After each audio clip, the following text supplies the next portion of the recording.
Z vlastní zkušenosti mohu potvrdit, jak úžasně ovlivňují práci mozku a pomáhají zvýšit koncentraci. Budete méně nervózní, zlepší se vám stav vlasů a pokožky. Věřte mi, náš nervový systém potřebuje vitamíny skupiny B. Tento ukazatel vypovídá o stavu vašich cév. Ahoj, já jsem Alena Brugioni, vystudovaný výživový specialista s mnohaletou praxí ve výživě. Sledujete kanál o zdravém stravování, kde podrobně rozebíráme souvislost mezi zdravím a stravou. Vy se mě ptáte hodně často, jaké doplňky stravy užívám já, jaké doplňky stravy máte užívat vy, jaké vitamíny, jaké minerální látky. Rozhodla jsem se, že pro vás natočím video o mých základních doplňcích stravy, které mohu i vám, téměř každému, doporučit pro podporu svého zdraví, pro podporu imunity a metabolismu. V podstatě samozřejmě takových suplementů a super potravin je celkem hodně, ale deficit těchto vede k nejrůznějším zdravotním komplikacím. Takže si vysvětlíme, jaké doplňky stravy vám pomohou v udržení zdraví nebo dodání chybějících mikroživin. Také vám povím, proč bychom je měli užívat, jaký mají vliv na naše zdraví, jak poznáme, že nám chybí a samozřejmě i nějaké tipy, jak je užívat. A na konci videa vám řeknu, kde je nakupuju nejvýhodněji. Jedeme. První doplněk stravy, který neuškodí absolutně nikomu, hlavně v Česku a na Slovensku, protože my tuto látku úplně neužíváme běžně, jsou omega-3 mastné kyseliny. Jsou to esenciální mastné kyseliny, to znamená, že si naše tělo je nedokáže vytvořit, takže je můžeme získat pouze z potravin nebo doplňků. V první řadě jsou důležité, protože podporují zdraví srdce, snižují záněty v těle, zlepšují funkci mozku a přispívají k duševní pohodě. Z vlastní zkušenosti mohu potvrdit, jak úžasně ovlivňují práci mozku a pomáhají zvýšit koncentraci. Omega-3 je vhodné pro lidi s vyšším rizikem vzniku kardiovaskulárních chorob, protože to chrání naše srdce a náš cévní systém. Je také klíčové pro zdraví očí a pomáhá udržovat pružnost pokožky. A jak jsem taky řekla, zhoršená paměť, soustředěnost, časté změny nálady jsou také projevy deficitu omega-3.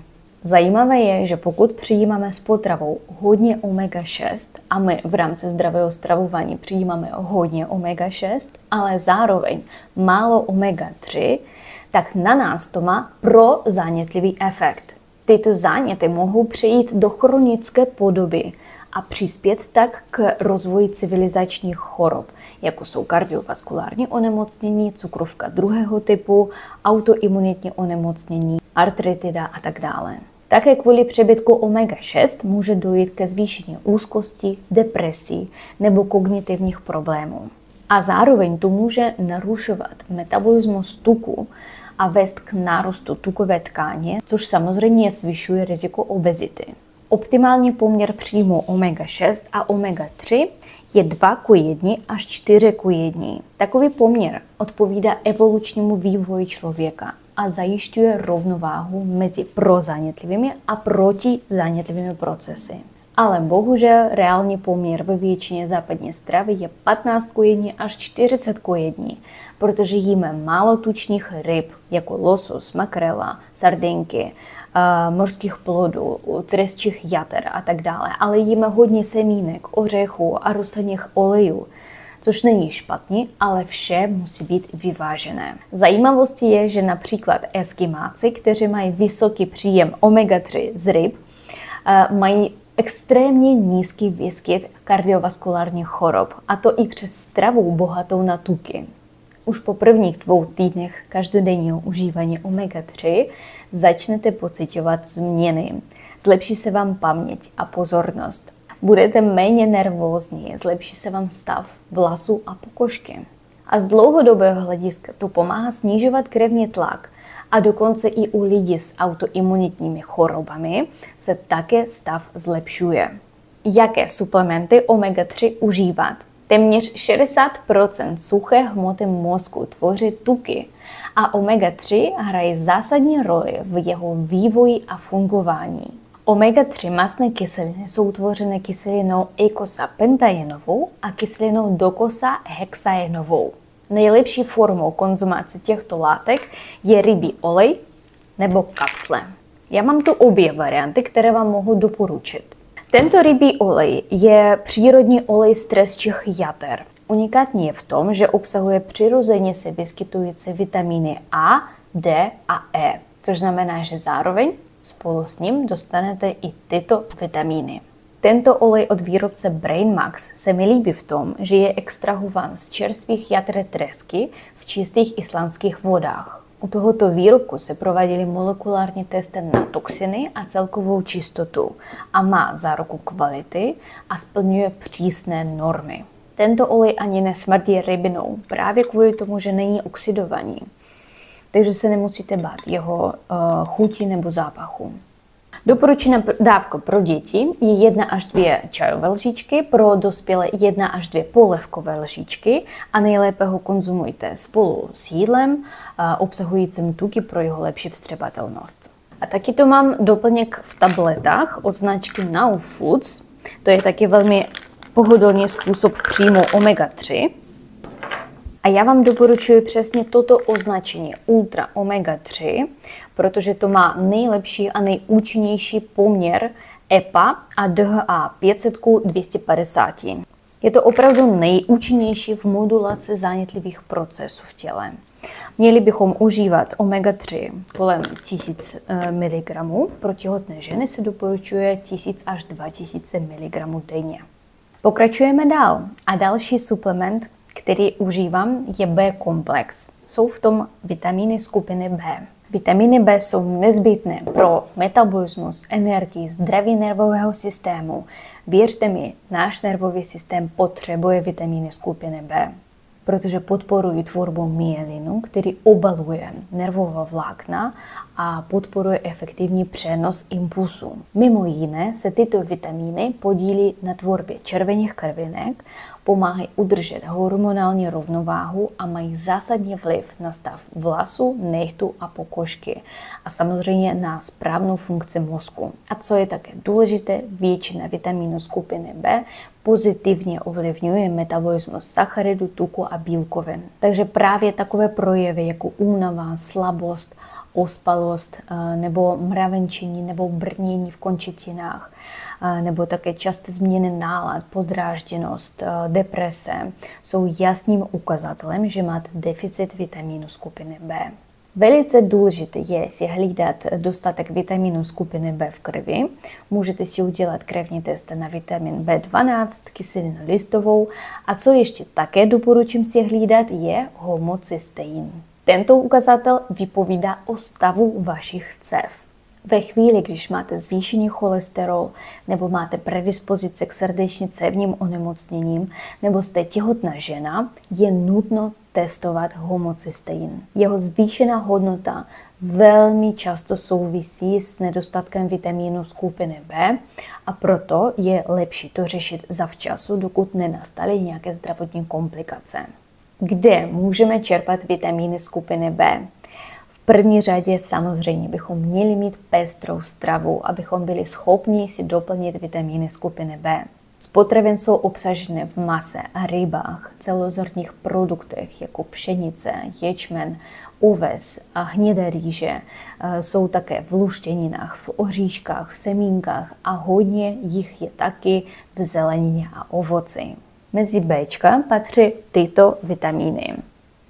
Vitamíny skupiny B jsou vitamíny rozpustné ve vodě a kromě vitamínu B12 tělo je dokáže skladovat pouze v omezené míře. Proto je nesmírně důležité doplňovat si tyto vitamíny každodenně. Občas nemůžeme získat všechny potřebné mikronutrienty z potravy a musíme doplňovat chybějící látky z doplňku stravy.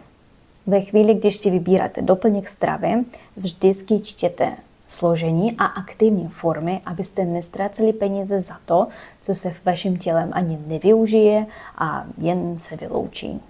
Objevila jsem suplement B-komplex, kde jsou obsaženy všechny nutné formy Bček a ráda ho vám představím. Tento výrobek obsahuje všechny aktivní formy vitamínu skupiny B, které tělo dokáže okamžitě využít. Kromě toho v tomto výrobku jsou obsaženy další nápomocné složky, jako například betain, který podporuje správnou funkci jater, pomáhá při metylaci, což je taky důležitý proces pro zdraví DNA a taky může být užitečný pro lepší trávení a zdraví srdce. Dále liposomální vitamin C, to je silný antioxidant, který samozřejmě podporuje imunitu, zvyšuje vstřebávání železa a taky podporuje zdraví pokožky, zubů a dásní a má protizánětlivé účinky. Dále je tady inositol, který se často používá pro podporu hormonální rovnováhy, hlavně u žen s polycystickými vaječníky. Cholin je klíčový pro zdraví jater, mozku a nervového systému. Podílí se taky na tvorbě acetylcholinu, což je neurotransmitter, který hraje roli v paměti a kognitivních funkcích. A taky to je koenzym Q10. To je silný antioxidant, který podporuje energetickou produkci v buňkách, hlavně v srdci, ledvinách a játrech. Je důležitý pro celkovou energii a zlepšení funkce srdce, a taky může pomoct snižovat únavu a zlepšovat zdraví pokožky.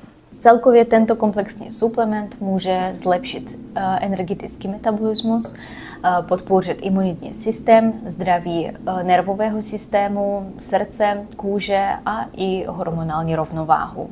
A vše máte v jednom suplementu. Stačí užívat 1 tabletu denně, ideálně ráno po snídani, protože podporuje energii.